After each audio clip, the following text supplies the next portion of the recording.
Hati kami percaya kepada-Mu ya Tuhan, karena hanya firman-Mu yang dapat menguatkan kami, memberi penghiburan bagi kami, menyembuhkan segala sakit penyakit kami, memberi jalan keluar bagi setiap masalah yang kami hadapi. Oleh karena itu, setelah kami menaikkan pujian dan penyembahan kepada-Mu, kami rindu mendengar isi hati Tuhan dari pembacaan dan perenungan firman-Mu pagi ini. Urapi hamba-Mu yang penuh keterbatasan, urapi kami semua yang ada di tempat ini, dan biarlah firman-Mu bekerja, sehingga ketika kami mendengar berita firman Tuhan, hati kami dikuatkan, hati kami dihiburkan, dan kami pulang dari tempat ini diberkati dengan firman-Mu dan mampu memberkati banyak orang. Terima kasih Bapa, berfirmanlah bagi kami semua. Kami siap untuk mendengar isi hati-Mu. Dalam nama Yesus yang adalah firman itu kami berdoa. Haleluya. Amin. Tetap berdiri Bapak Ibu. Kita membaca firman Tuhan.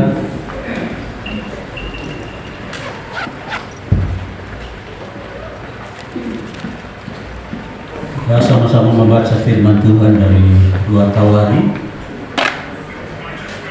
pasal 14 ayat 2 sampai ayat yang ke-15. Saya baca ayat yang kedua, ayat yang genap. Bapak Ibu baca ayat yang ketiga, kita gantian sampai ayat yang ke-15. Demikian firman Tuhan. Berikutnya Raja Asa kemenangan atas Sisera.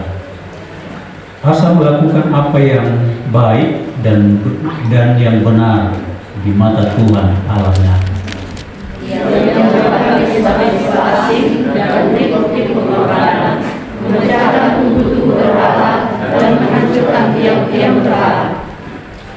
Ia memerintahkan orang Yehuda supaya mereka mencari Tuhan Allah nenek moyang mereka dan mematuhi hukum dan perintah.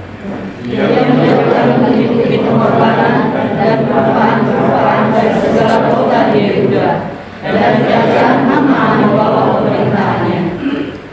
Karena negeri itu aman dan tidak ada yang memeranginya di tahun-tahun itu, ia dapat membangun kota-kota benteng di Yehuda. Tuhan telah mengaruniakan keamanan kepadanya. Katanya kepada orang Yehuda, marilah kita memperbuat kota-kota ini dan mengelilinginya dengan tembok beserta menara-menaranya, pintu-pintunya dan palang-palangnya. Negeri ini masih dalam tangan kita, karena kita mencari Tuhan Allah kita, dan Dia mencari kita serta mengaruniakan keamanan kepada kita di segala tujuh. Maka mereka melaksanakan pembangunan itu dengan rahasia. Pasukan-pasukan Asa yang dari Yehuda jumlahnya 300.000 orang yang membawa perisai besar dan tombak, dan yang dari Benyamin jumlahnya 280.000 orang yang membawa perisai kecil sebagai pemanah. Mereka semua pahlawan-pahlawan yang gagah perkasa. Sisera orang itu maju berperang melawan mereka dengan tentara sebanyak 1.000.000 orang dan 300 kereta. Dia sampai ke Molesa. Kemudian Asa berseru kepada Tuhan Allahnya, "Ya Tuhan, selain daripada Engkau tidak ada yang dapat menolong yang lemah terhadap yang kuat. Tolonglah kami ya Tuhan Allah kami, karena kepadamu lah kami bersandar, dan dengan nama-Mu kami maju melawan pasukan yang besar jumlahnya ini. Ya Tuhan, Engkau Allah kami, jangan biarkan seorang manusia mempunyai kekuatan untuk melawan Engkau." Dan Tuhan membuatlah orang-orang Ethiopia itu di hadapan Asa dan Yehuda. Orang-orang Ethiopia itu lari. Lalu dikejar oleh Asa dan laskarnya sampai ke Gerar. Dari orang-orang Ethiopia itu amat banyak yang tewas, sehingga tidak ada yang tinggal hidup, karena mereka hancur di hadapan Tuhan dan tentaranya. Orang-orang Yehuda memperoleh cerahan yang sangat besar. Mereka mengalahkan semua kota di sekeliling Gerar, karena ketakutan yang dari Tuhan menimpa penduduknya. Mereka menjarakan semua kota itu, karena cerahan yang besar terhadap. Tenda-tenda pemilik ternak pun direbut mereka, dan banyak kambing domba dan unta diangkutnya sebagai jerahan. lalu mereka kembali di Yerusalem. Silakan duduk Bapak Ibu. Demikian jauh pembacaan firman Tuhan. Berbahagia adalah setiap kita yang mendengar, memelihara dan melakukan dalam hidup sehari-hari. Terima kasih untuk Pak Gembala yang mempercayakan saya melayani firman Tuhan hari ini. Bapak Ibu Saudara dikasihi Tuhan Yesus, ada seekor beruang kecil berlari karena dikejar seekor singa yang besar, dan jarak mereka kian dekat, sehingga si beruang kecil ini terpojok di tepi hulu sungai, lalu ia mundur ketakutan karena singa yang besar itu sudah maju mendekat untuk menerkamnya. Tiba-tiba singa itu menghentikan langkahnya dan meninggalkan mangsanya. Mengapa pada saat kritis itu singa itu mundur dengan perlahan? Karena di balik anak beruang itu ada induknya yang berdiri dan menjaga si beruang kecil. Bapak Ibu Saudara yang dikasihi dalam Tuhan, Asa Raja Yehuda dipaksa berlagak di medan pertempuran oleh Zera, Raja Ethiopia. Dalam ayat yang ke-9 dikatakan, pertarungan yang tak seimbang, yaitu pasukan musuh menyerang dengan 1.000.000 orang dan 300 kereta. Dalam ayat yang ke-8 kita simak, sedangkan Yehuda maju hanya dengan laskar setengahnya tanpa kereta perang. Asa sadar posisinya lemah dan terdesak karena musuh di hadapannya sangat kuat, tetapi sikapnya sungguh tangguh dan tepat. Di dalam ayat yang keempat dan ayat yang ke-7, ia mencari Tuhan. Ia tahu bahwa bukan pihak yang di depannya yang menentukan kemenangan, melainkan pihak yang ada di belakangnya, yaitu Tuhan yang akan memberi kemenangan. Asa berseru dan bersandar kepada Tuhan dalam ayat yang ke-11, maka Tuhan bertindak, musuh dikalahkan, Yehuda berjaya di medan laga, dalam ayat yang 12 dan ke-13. Bapak Ibu Saudara yang dikasihi Tuhan, bagaimana dengan kehidupan kita? Apakah kita juga menyadari bahwa kekuatan besar yang di belakang kita siap untuk memberi kekuatan, memberi kemenangan, memberikan jalan keluar, bahkan menunjukkan arah kehidupan yang penuh harapan? Dalam keadaan apapun ada Tuhan yang menjadi sutradara saudara dan saya, sekaligus menjadi kekuatan kita. Itu sebabnya kita tidak perlu takut dan khawatir dalam menjalani hidup ini. Saudara yang dikasihi dalam Tuhan, mari kita belajar firman Tuhan hari ini yang merujuk kepada satu perikop atau satu tema, yaitu Raja Asa menang atas Zera karena ia percaya kepada Tuhan. Suatu kisah dalam Perjanjian Lama yang menyatakan tentang pertolongan Tuhan kepada Asa, yaitu Raja Asa sungguh-sungguh mencari Tuhan dan menaklukkan diri kepada Tuhan dalam peperangan, dalam keadaan terjepit hidupnya. Dan sungguh ketika dia menyerahkan angkat tangan kepada Tuhan, Tuhan memberi kemenangan kepada dia. Amin. Ada 3 pengajaran firman Tuhan yang kita belajar hari ini. Kenapa? Kita juga harus percaya kepada Tuhan. Pengajaran pertama, yaitu kita perlu mengenal dan takut akan Tuhan sebagai gaya hidup. Mengenal dan takut akan Tuhan sebagai gaya hidup. Saudara dikasih dalam Tuhan, kita semua masih hidup dalam dunia dan seringkali kita tidak sadar. Kita terseret oleh arus dunia sehingga kita hidup menurut gaya dunia. Oleh karenanya banyak orang yang percaya yang gagal. Karena gaya hidupnya tidak ikut dan tidak taat kepada firman Tuhan. Tetapi gaya hidupnya sama seperti dunia yang mementingkan diri sendiri, yang ingin supaya terkenal, yang ingin menang sendiri, ingin mencari pujian, ingin supaya hidupnya terkenal, bahkan sangat egois, ingin supaya senang, puas dalam hidup ini. Satu waktu saya ada di bank ketika kami ada di Lampung. Lalu saya melihat seorang ibu yang alisnya sudah dicukur kiri kanan. Kemudian dia pakai pensil. Jadi waktu saya perhatikan bapak ibu, itu keringat meleleh, mengalir dan mulai cair di antara alis-alis yang pakai pensil itu sehingga putus-putus alisnya. Jadi waktu saya lihat ibu ini, saya tertawa. Dia lihat saya, kenapa kau tertawa? Saya bilang, ibu coba ke toilet dan ngaca dulu.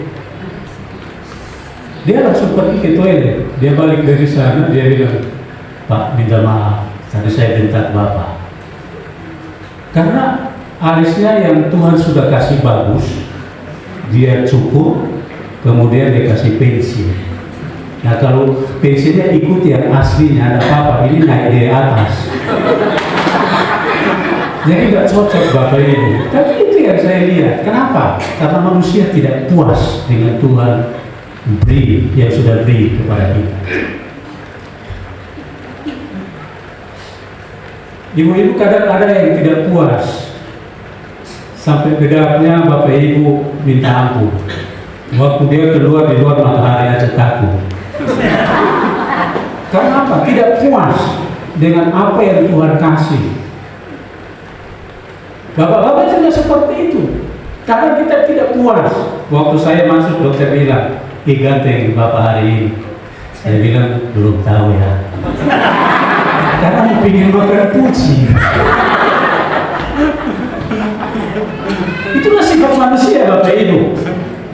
Nah, ayat yang kedua sampai ayat yang ketujuh memberitahukan kepada kita bahwa sesungguhnya kunci keberhasilan dan kemenangan orang yang percaya kepada Tuhan dimulai dari gaya hidupnya yang benar di hadapan Tuhan. Amin. Dimulai dari gaya hidupnya yang baik dan benar di hadapan Tuhan. Dimulai dengan kebiasaannya yang setiap saat berusaha untuk mencari Tuhan. Itu gaya hidup anak Tuhan. Kalau orang sudah mulai berdoa kepada Tuhan dan membiasakan diri berdoa kepada Tuhan, itu gaya hidup yang diinginkan oleh Tuhan. Amin. Orang yang suka membaca, merenungkan firman Tuhan, dan setiap hari kalau dia ada baca firman Tuhan, gaya anak hidup ini. Itu gaya hidup anak Tuhan. Orang yang suka bersaksi tentang Kristus supaya orang lain memperoleh keselamatan. Dan kalau dia ada bersaksi sakit perut, itu adalah gaya hidup anak Tuhan. Saya kalau lihat orang Islam Bapak Ibu hati ini bergetar, ingin supaya dia mendengar Injil. Makanya selama saya ada di sini jarang ketemu orang Islam, kecuali saya masuk ke Anugerah Timur. Saudara yang dikasih dalam Tuhan,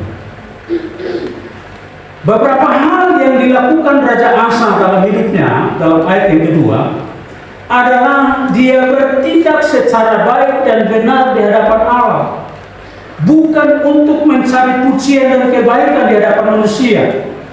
Perhatikan ayat yang ketiga.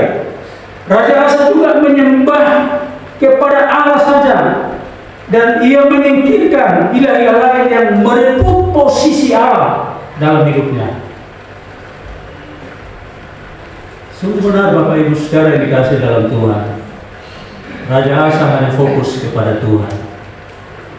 Sehingga kalau dia memanfaatkan jabatannya sebagai seorang raja dan mencari hal-hal di luar Allah, bisa saja dia lakukan itu. Tetapi dari ayahnya Abia turun kepada Raja Asa sebagai anak. Dia melakukan apa yang baik dan benar di hadapan Tuhan, sehingga masa pemerintahan Asa bisa sampai 30 tahun. Dijaga Tuhan, diberkati Tuhan, dan ada keamanan yang luar biasa di tengah-tengah kepemimpinannya. Saudara dikasih dalam Tuhan, dalam ayat yang keempat kita lihat, selain Raja Asa juga memperhatikan dan mementingkan penyembahan dan ibadah yang benar kepada Allah.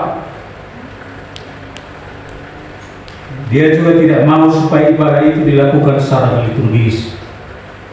Kenapa? Karena dia mau mengimplementasikan ibadahnya dengan hidup yang benar, mencari Tuhan, mematuhi hukum dan perintah-perintah Tuhan. Itu ayat yang keempat. Ayat yang ketujuh kita lihat, dengan mendasarkan kebenaran dan motivasi yang benar di hadapan Allah, ia melakukan usaha-usaha yang baik untuk memperkuat kerajaannya, menambah kemakmuran kerajaan, memperkuat kedudukan kerajaan dan jabatannya. Dan hal yang luar biasa yang membuat Raja Asa sungguh-sungguh mengandalkan Tuhan dalam hidupnya, karena dia mencari Tuhan dan Tuhan mencari dia. Maka Bapak Ibu, dalam bacaan tadi Tuhan berkata bahwa ia memperoleh banyak berkat, memperoleh perlindungan, memperoleh keamanan, dan hidupnya berhasil dalam segala hal. Jika hidup kita mau berhasil dalam segala hal, kuncinya kita harus mulai belajar. Gaya hidup kita harus sesuai dengan kehendak Tuhan. Ketika kita memuji menyembah Tuhan, ketika kita berdoa, membaca, merenungkan firman, bersaksi, menjadi berkat bagi orang lain, saya percaya bahwa itu adalah gaya hidup yang Allah suka. Dan Allah mau supaya kita lakukan itu, sehingga kita mengalami pertolongan dari Tuhan hari lepas hari. Apa yang harus menjadi gaya hidup kita Bapak Ibu di hari-hari ini? Seperti yang saya jelaskan tadi bahwa kita harus berusaha walaupun mungkin susah atau sulit, menjadi orang yang benar dan menjadi orang yang baik, melakukan kehendak Tuhan dan kemauannya. Contoh yang simpel, setiap hari kita baca firman Tuhan, itu gaya hidup yang harus kita jalan terus. Lakukan itu. Selain itu kita perlu mengimplementasikan hidup kita sebagai ibadah yang sejati di hadapan Allah. Hidup secara benar, mencari Tuhan, melakukan perintah-perintah Tuhan, dan ingat bahwa Tuhan tidak akan tinggal diam kepada orang yang sungguh-sungguh melakukan gaya hidup seperti dunia. Darah lihat ikan di laut, dia tinggal di air asin, dia makan minum di tengah-tengah air asin.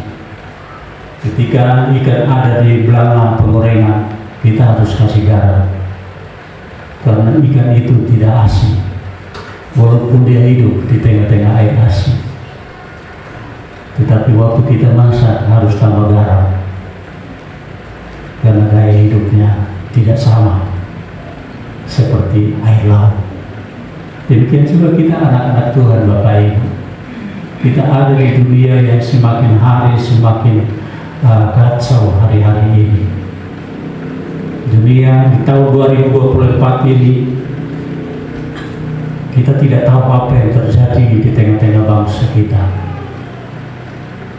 Apakah kita akan hidup seperti gaya dunia, hidup kita sama seperti dunia ini? Tapi lihat bahwa ketika kita mengandalkan Tuhan dalam hidup ini, apapun yang terjadi dalam hidup ini Bapak Ibu, percaya bahwa Tuhan pasti membela kita. Amin. Situasi politik hari-hari ini makin memanas. Kita juga bingung siapa yang kita pilih, karena ada yang betul-betul di hadapan Tuhan. Jadi kita berdoa supaya Tuhan mengarahkan hati, konsentrasi pikiran kita untuk memilih orang-orang yang takut akan Tuhan. Banyak caleg-caleg yang mulai Bapak Ibu mulai menjanjikan janji-janji yang palsu. Ya, saya ada teman cerita di daerah Boituka, ada satu caleg beberapa tahun lalu dia datang dan janji saya akan bangun SMA di Boituka. Ketika jadi Bapak Ibu dia ada turun-turun ke sana. Lalu apa yang terjadi? Waktu lalu dia mau cari lagi, dia pergi lagi ke sana. Dia mau bikin janji palsu. Tapi masyarakat pintar Bapak Ibu. Waktu mereka kumpul, mereka bawa golok semua. Cuma dikasih takut aja, ini makananmu ini. Dulu kau janji 5 tahun lalu bilang mau bangun sekolah, ini di mana sekolahnya? Kabur orang itu Bapak Ibu. Kabur. Karena sengaja mereka bawa golok supaya kasih takut dia. Janji 5 tahun lalu tidak pernah terwujud. Sampai itu anak-anak SMA di Boituka itu harus sekolah di sore.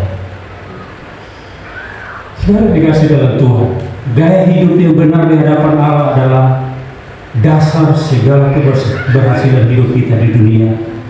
Bahkan kehidupan, bagi kehidupan kekal, kita bersama dengan Allah di surga. Yang kedua,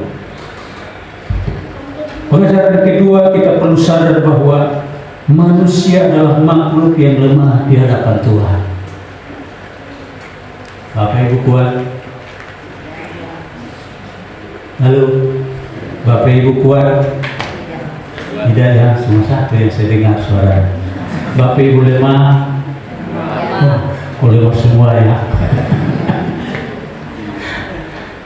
Bapak Ibu saudara dikasih dalam Tuhan, dunia dan rakyat mengakui bagaimana berkat Tuhan terhadap kehidupan Raja Asa. Tetapi keberhasilan dan berkat Tuhan tersebut tidak membuat Raja Asa terlepas dari masalah.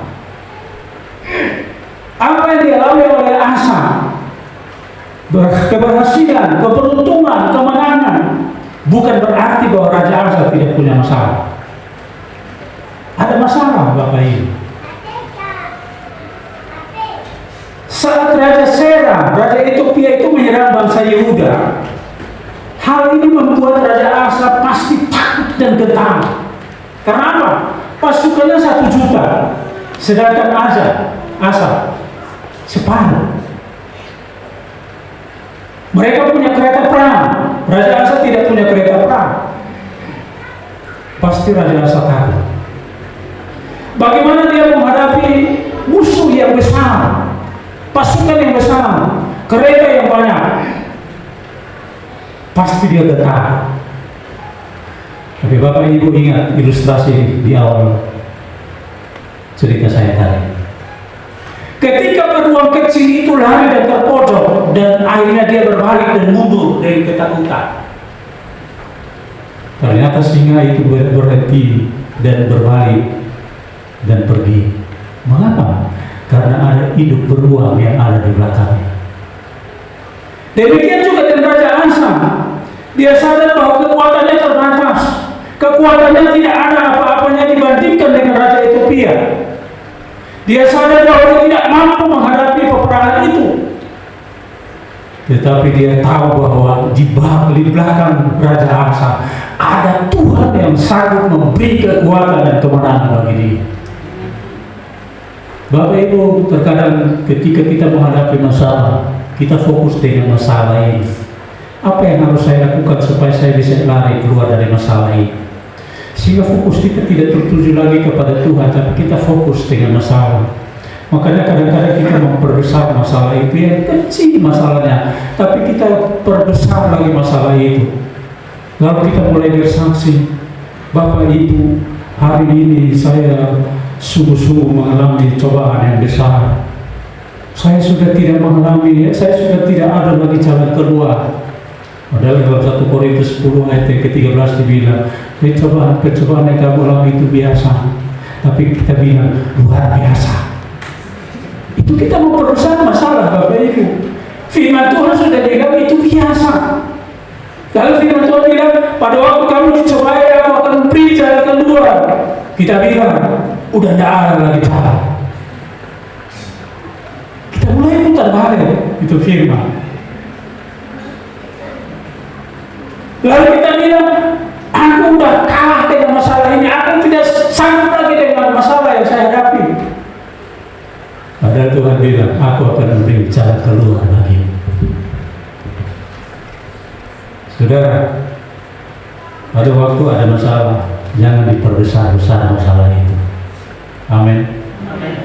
Kita berusaha supaya masalah itu kalau bisa kita bungkus baik-baik dan kita ikat rapat-rapat supaya nggak muncul. Selesai. Ya, fokus kepada Tuhan yang lebih besar dari masalah itu. Tuhan kita berkuasa, Tuhan kita sanggup, Tuhan kita itu Allah yang sudah siap, perkasa dan luar biasa, dan Dia siap menemani kita, menepi kita, menyertai kita, membela kita, dan memberi kemenangan kepada kita. Kalau kita fokus kepada Tuhan, bukan kepada masalah. Asal fokus dengan Tuhan.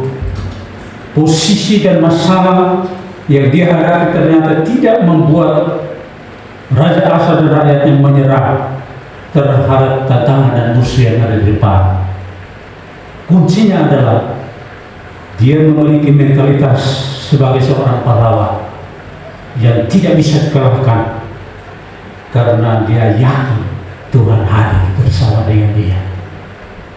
Apapun masalah yang kita alami Bapak Ibu, jangan panik. Jangan panik. Tuhan ada di belakang kita. Dia siap memberikan jalan keluar bagi kita. Dan saya percaya bahwa yang namanya manusia selama masih hidup sampai mati pun juga pasti ada masalah. Tetapi kita yakin kita punya Tuhan yang luar biasa. Dia tidak hanya menyelesaikan masalah kita, masalah kita antara suami dan istri dan anak dan ekonomi dan usaha pekerjaan dengan lingkungan, tetapi dia juga menyelesaikan masalah dosa kita. Banyak orang yang berusaha dengan berbagai cara, dengan caranya dia supaya dia memperoleh pengampunan dosa di hadapan Tuhan. Banyak orang juga berusaha supaya kalau bisa dia melakukan yang terbaik supaya nanti sampai ke surga.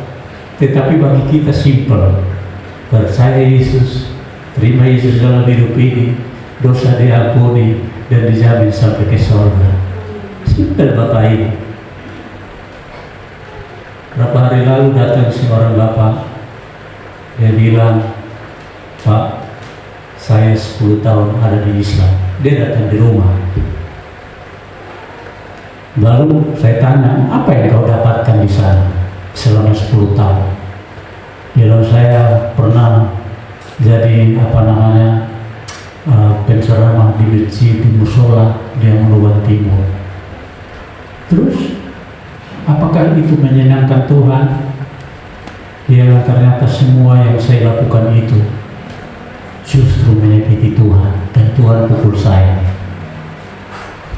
Ada satu benjolan timbul di bawah ketiaknya sampai waktu dia datang ke dokter, dokter bilang dioperasi mati, tidak dioperasi mati. Dia bingung. Lalu apa yang Bapak lakukan? Jadi pada akhirnya saya ambil keputusan, lebih baik saya ikut balik kepada Yesus.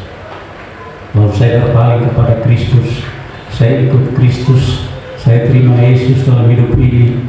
Dan ketika dioperasi, dokter bilang, dia bilang lagi, dioperasi mati, tidak dioperasi juga mati. Saya bilang, saya sudah pasrah, mau mati mau hidup, saya sudah kembali kepada jalan yang benar. Lalu dioperasi, habis dioperasi, sampai hari ini dia hidup. Nggak jadi mati Bapak ini. Terus apa yang kau rasakan setelah dioperasi? Setelah dioperasi ternyata Tuhan itu baik. Dia menyembuhkan saya sampai hari ini saya hidup.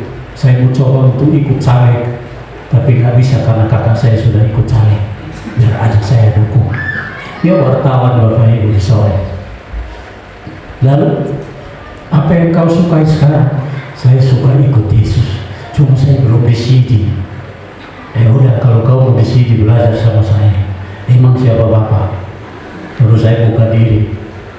Kemudian bilang, ya ternyata ikut Yesus itu enak. Ikut Yesus itu enak. Bebas makan daging babi.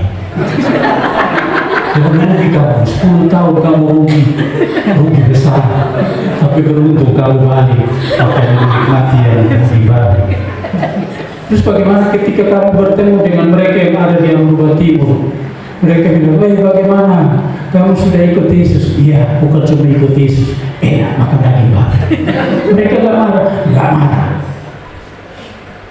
Rupanya dia usir Bapak Ibu. Salah satu usir didik-didik. Kalau Yesus mengubah hidup kita ini Bapak Ibu, yang tidak mungkin menjadi mungkin. Dokter vonis bilang dioperasi mati, tidak dioperasi juga mati. Mau maju kena, mundur kena. Ya udah operasi aja. Tapi akhirnya dia hidup juga. Jadi Tuhan kasih kesempatan bagi kamu untuk mulai membenahi hidupmu. Saya tanya, berapa kali kau menikah? Banyak. Buset, saya bilang. Akhirnya dia bilang sama kakaknya, dia mulai polos Bapak, mulai terbuka dengan kehidupannya. Kakak saya juga sama dengan saya. Kami turunan orang yang kawin cerai. Saya harus berhenti. Itu nggak bagus itu. Hanya enak secara dunia, tapi bisa masuk surga walaupun kau kembali kepada Kristus. Harus bertobat. Itu yang sedang dia gumuli hari-hari ini. Bapak Ibu, ketika kita sungguh-sungguh mempercayai Tuhan dalam hidup kita, maka kita pun tidak akan panik ketika ada masalah menghadap kita. Kita akan dengan tetap tenang, penuh kepercayaan kepada Allah dalam menghadapi tantangan-tantangan yang ada. Dan percaya bahwa ketika setiap kita mengalami permasalahan, tekanan, jerat musuh, bahkan beban hidup yang menekan, saudara dan saya ingat bahwa Tuhan ada di belakang kita, ada di depan kita, ada di samping kiri kanan kita. Dia siap membentengi hidup ini. Yang terakhir, pengajaran yang terakhir, mengapa kita perlu percaya kepada Tuhan? Karena Dia adalah sumber pertolongan dan kemenangan. Tidak ada lagi yang bisa menolong Bapak Ibu Saudara dan saya hari-hari ini. Hanya Tuhan. Dia adalah sumber pertolongan dan kemenangan. Ayat 11 sampai 13. Dalam ayat 11 sampai 13 dikatakan bahwa Tuhan yang menolong kita, untuk mengerti bagaimana Allah menjadi penolong kita. Allah adalah panglima kita, pemimpin dalam peperangan hidup kita. Dalam keadaan apapun, baik atau buruk, ternyata Raja Asa mendasarkan hidupnya hanya kepada Tuhan. Raja Asa mengakui kelemahan dan keterbatasan dirinya dan pasukannya, tetapi dia meyakini bahwa Allah sungguh luar biasa, mampu menjadi penolong dan pelindung dalam hidupnya. Ayat 11. Meskipun Raja Asa mengetahui benar kekuatan tentara Yehuda itu hanya separuh dibandingkan dengan Raja Ethiopia, tapi dia punya iman yang luar biasa bahwa Tuhan pasti mampu memberi kekuatan dan kemampuan. Secara luar biasa Tuhan bertindak bagi Raja Asa dan kerajaannya. Kemenangan diperoleh oleh Raja Asa. Ayat ke-12. Raja Ethiopia bersama dengan pasukan yang hancur berlari terbirit-birit, banyak yang tewas. Karena apa? Karena kemenangan terjadi di pihak Raja Asa. Tuhan ada di pihak Raja Asa.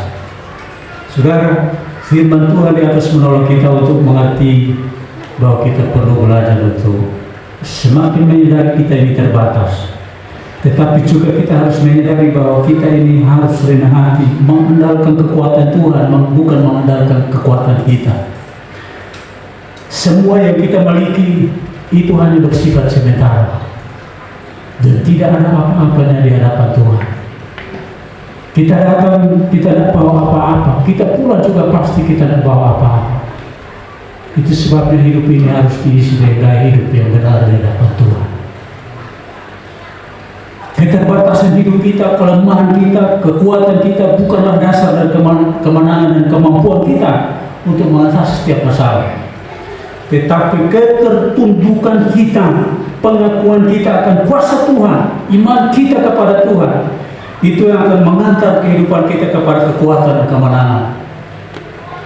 Bahkan dengan berkat Tuhan yang melimpah. Satu waktu Bapak Ibu, sebelum saya tutup, seorang ibu yang sudah berhasil, anak-anaknya ada tiga orang dan semua berhasil. Kemudian dia berhasil karena dia memang sungguh-sungguh mengandalkan Tuhan. 3 anak-anaknya sarjana dan juga pengusaha. Dan ibu ini selama hidupnya dia banyak membantu pekerjaan Tuhan.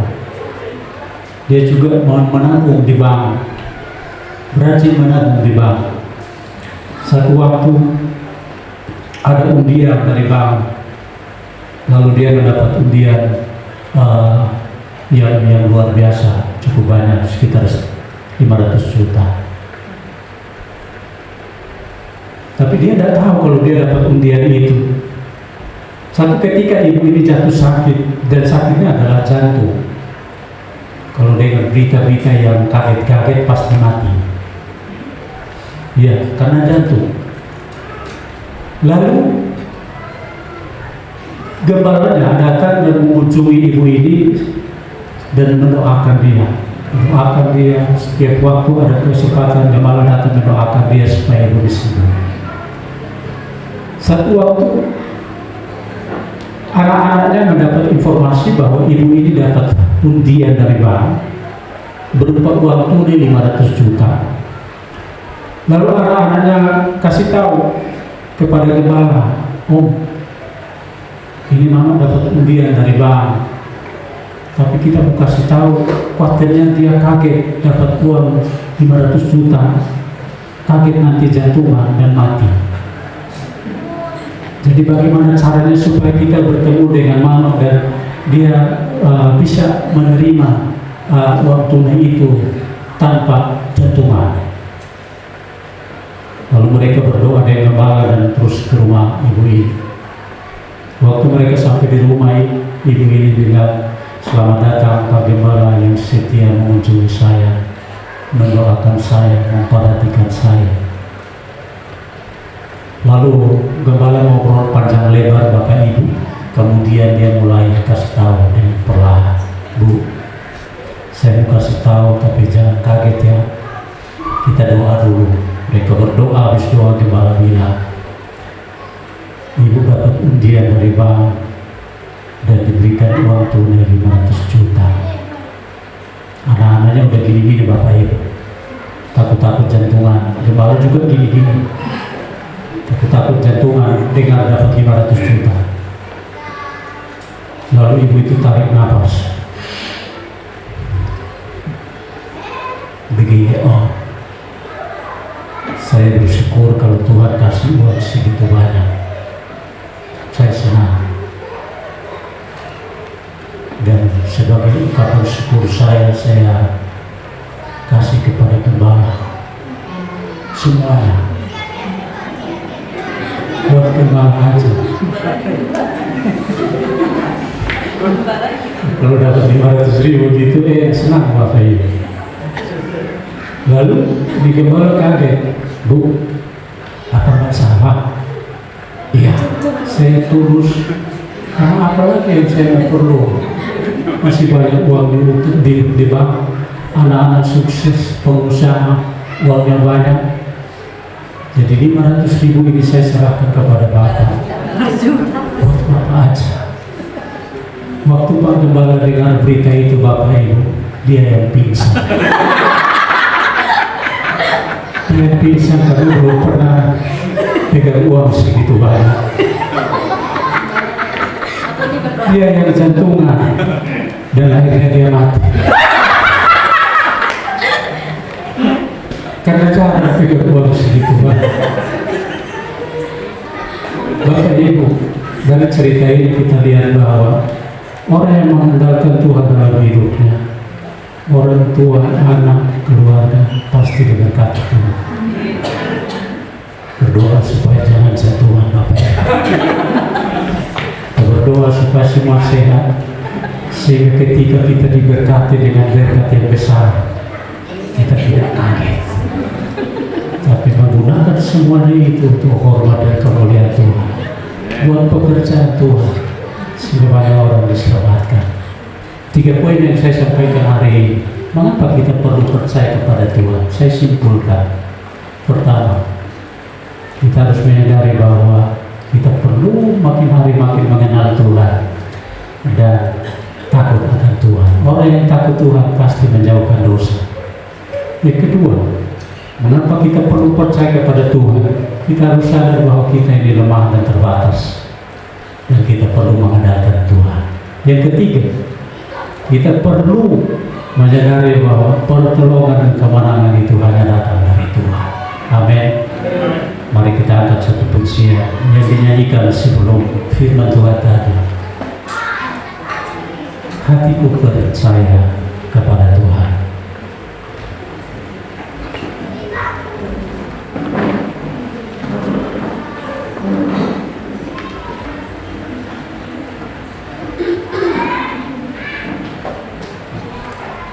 Sebelum kita Bapak Ibu berdiri, kita menyanyikan pujian ini. Saat ku tak mengerti jalan hidup ini,